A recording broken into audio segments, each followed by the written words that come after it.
street. Everyone knew what just happened. The South Tower was gone. They saw it collapse and ran.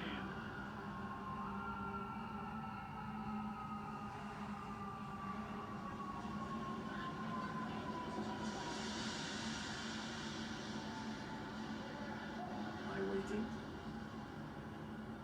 Time slowed down and everything became pitch black. Everybody all right? Yeah, okay. How's the way out of here? And then realized, okay, I'm not dead. Yeah, right here. So let's turn on my floodlight on top of my camera. All right, come on down this way. Yeah, let's get out the way, Timmy.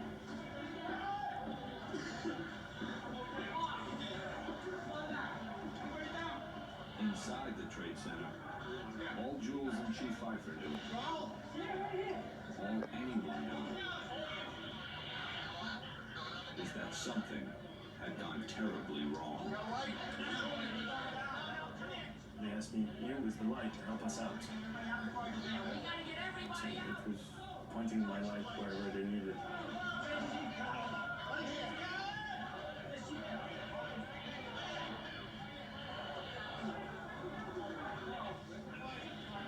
I remember seeing Chief Pfeiffer. Air Pulse from Tower 1. All units. Evacuate the building. Command Post to all units. He gave it right away, very calm, didn't wait. And it was, for him, it was a precaution. It was, okay, something wrong is happening, let's get everybody out. From the tone of his voice, I knew that it was no normal thing. I knew it was time to leave. I remember saying to the guys, well, we're on our own now. And for the first time, I looked in someone else's eyes and saw fear. Which you don't see with the fire. We orderly evacuated. It was such a long walk, 21, 17, 16, 15, 14, 13. I was going down the stairs. I can remember firemen resting on the landing and telling them, we've heard a mayday, get out of the building. I don't think a lot of them, I know for a fact, did not take it serious.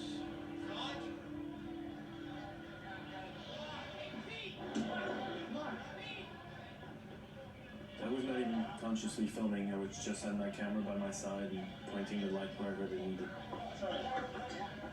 my light to actually help someone, and then I realized it was Father Judge.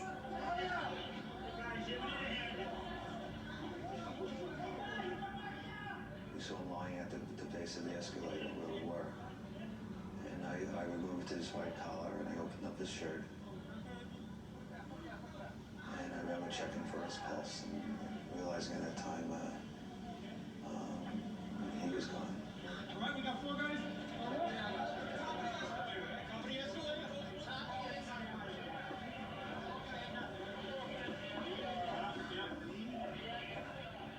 After that, we had to figure out how to get out of where we were.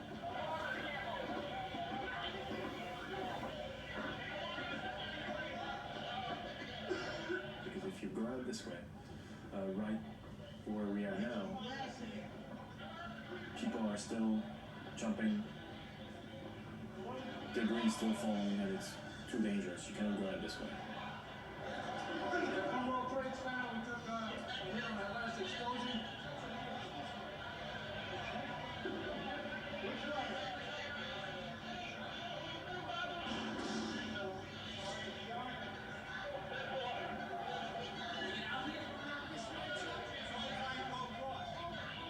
Chief Pfeiffer tells the people carrying Father Judge, okay, stay here. Which way? I told him that I'll be back. I'll wait here and I'll see if the bridge is still here. Chief Pfeiffer went to check one of the footbridges leading out of the Trade Center. If it was still standing, it'd be their best way out.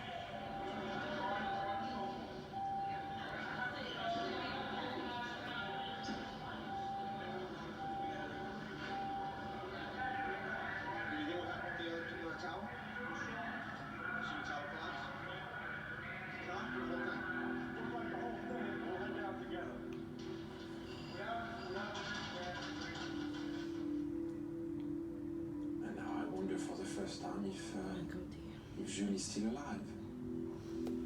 I never thought about it before.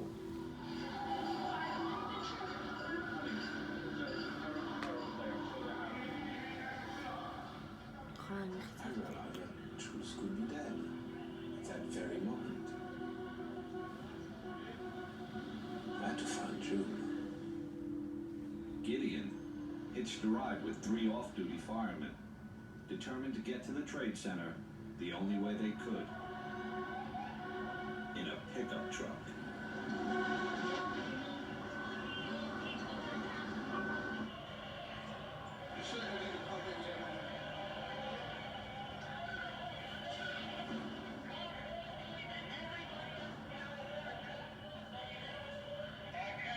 Battalion 1 to Division 1. We walk and we walk and we walk. There are maydays being given, and we start to figure out, okay, it's going to be worse than we think, because you cannot have that many maydays and all that dust and that noise.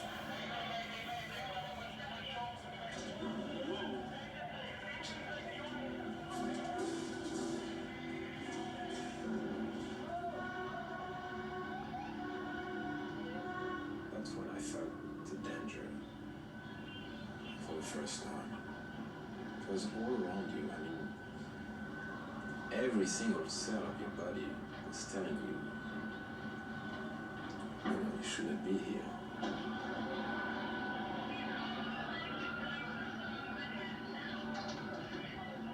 The scenery was radically different. I mean, it was this white powder everywhere. Take yourself as mask. Get masked, we get extra solder, and I want to go in. Just a few people here and there. And this kind of silence.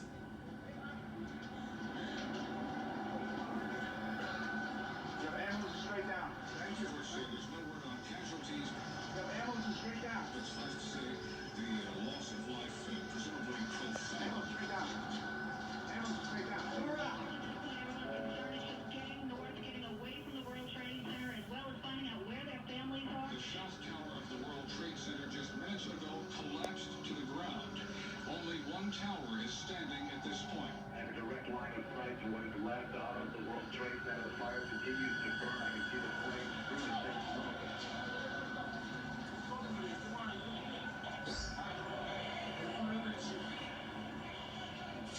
By this time, Chief Pfeiffer had found a safe exit and tried to radio the men in the lobby.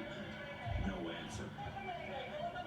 So we walked across the bridge back towards the trade center. Still trying to call on the radio and not getting through.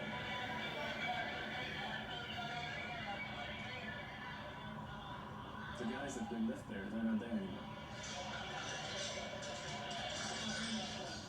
They had already gone out another way, carrying the body of Father Michael Judge down the street to St. Peter's Church. They laid his body on the altar. Father Mike's death certificate is number 00001, the first official casualty of the attacks.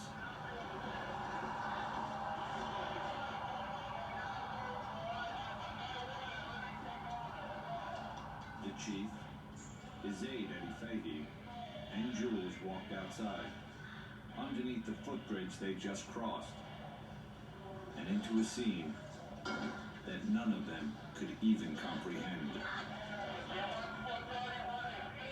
And there's debris everywhere. There's dust covering the entire place. And we look, and the tower's here, so it's okay. Probably for something else. The tower is standing. The other one, we can't see it, but it's probably just, on the other side, and no one tells us. We have no clue.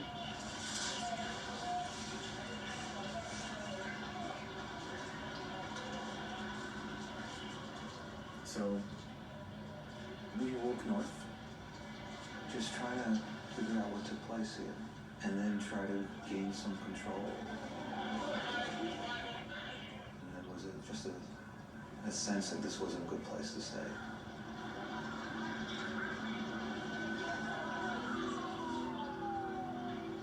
Chief Pfeiffer's priority was to set up a new command post and find his men. Right now, they were coming down the stairs. At some point I started to run. I don't even know if I was touching stairs on my way down. When I got about to 3 or 2 is when I started to think of my family, you know. So I gotta get out of here. When we reached the lobby, I joked about it. I said the command post was abandoned. The board was set up and nobody was there. I said, oh, this is not a good sign.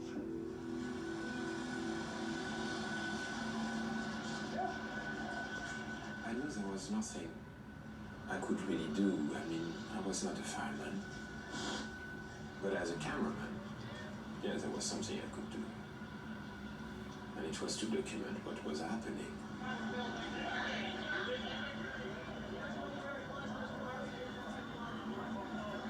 Strangely enough, the only thing that was my preoccupation was to clean my lens.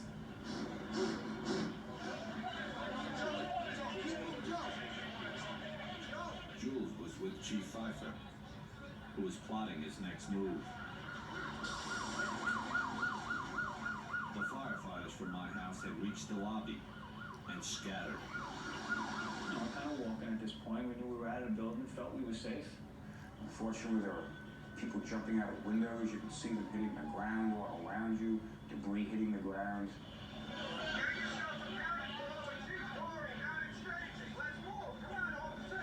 Basically, everybody was standing right in the shadow of Tower 1. It was 10:28 in the morning.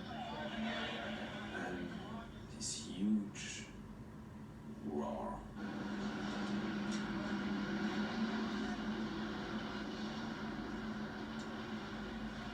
And I don't even have time to think at that point. I just run.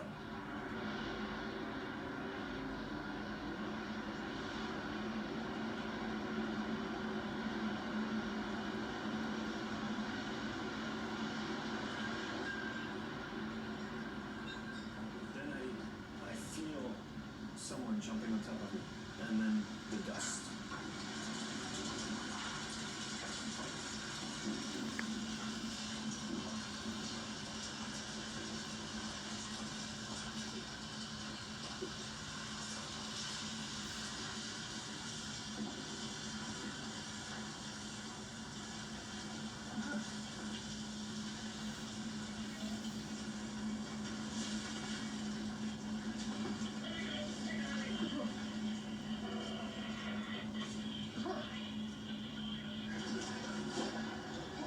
At that point, I realized that I was going to die.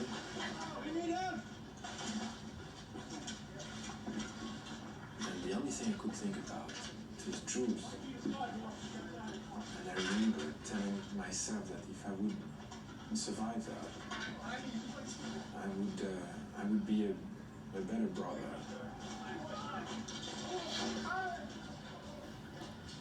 Let's go before the car blew up! This way!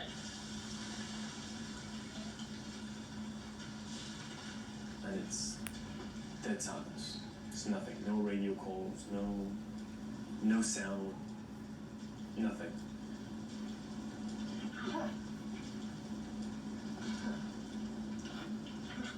And I feel the person who was on top of me get up.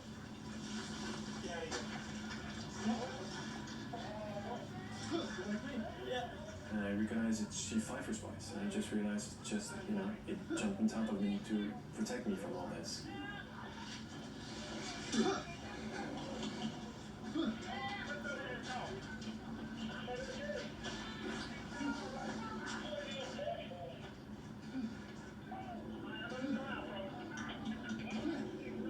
Chief Pfeiffer said, okay, let's go now.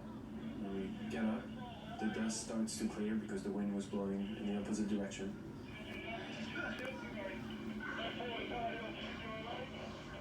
After that was just trying to literally walk around the block and regroup and walk back to the scene and see what we could do.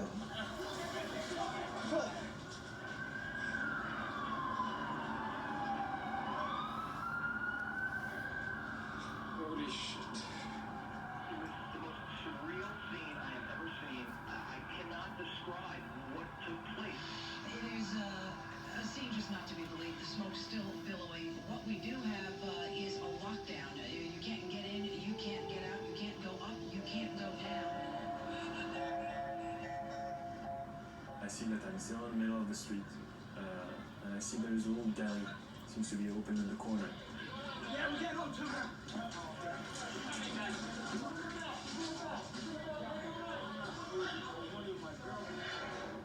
A lot of people injured. Firefighters, bloody nose, things like that.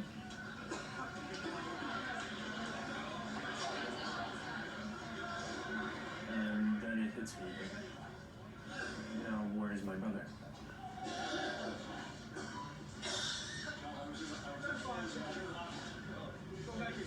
I start realizing that I've probably lost my brother.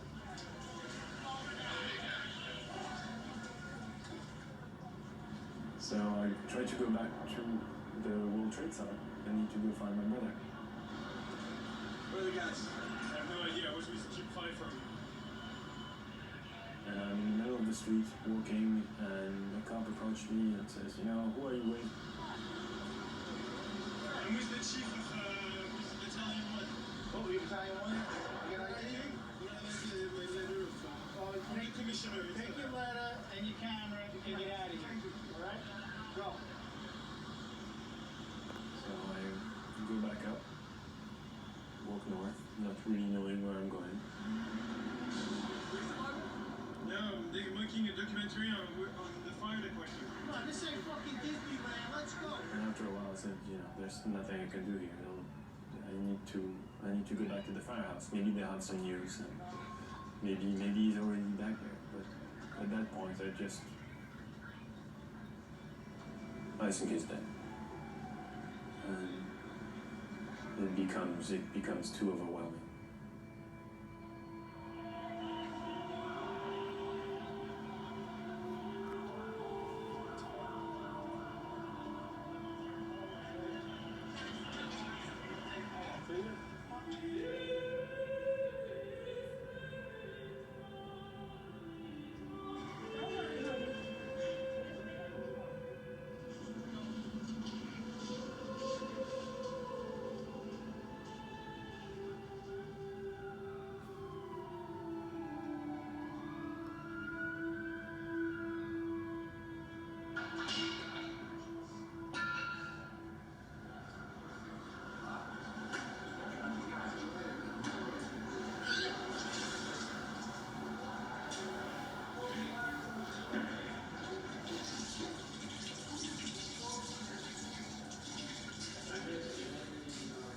It's not easy being a survivor.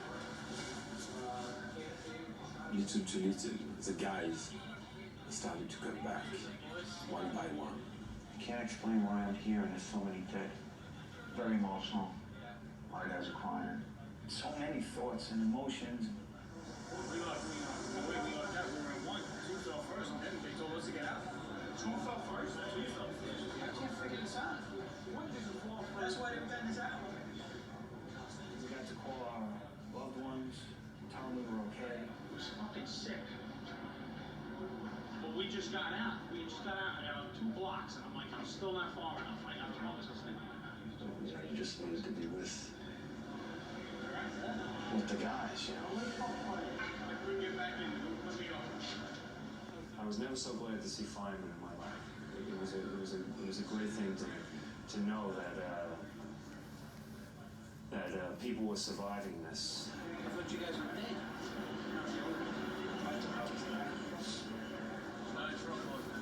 That was a scary thing. I came out. It's like, oh my God, am I glad to see you. We were the lucky ones. I don't think it's luck. I think it's a miracle that we're here. Miracle isn't a word you hear much from firefighters, especially not on that day. But what else could you call it? One guy after another was making it back. Safe.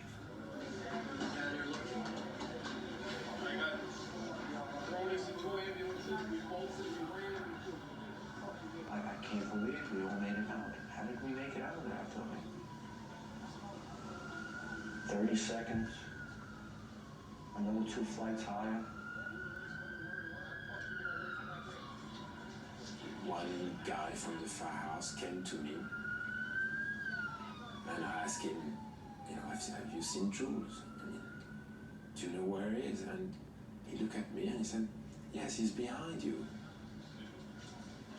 And I turned over, and Jules was there in the firehouse. I didn't even see him coming in. And it was like meeting for the first time.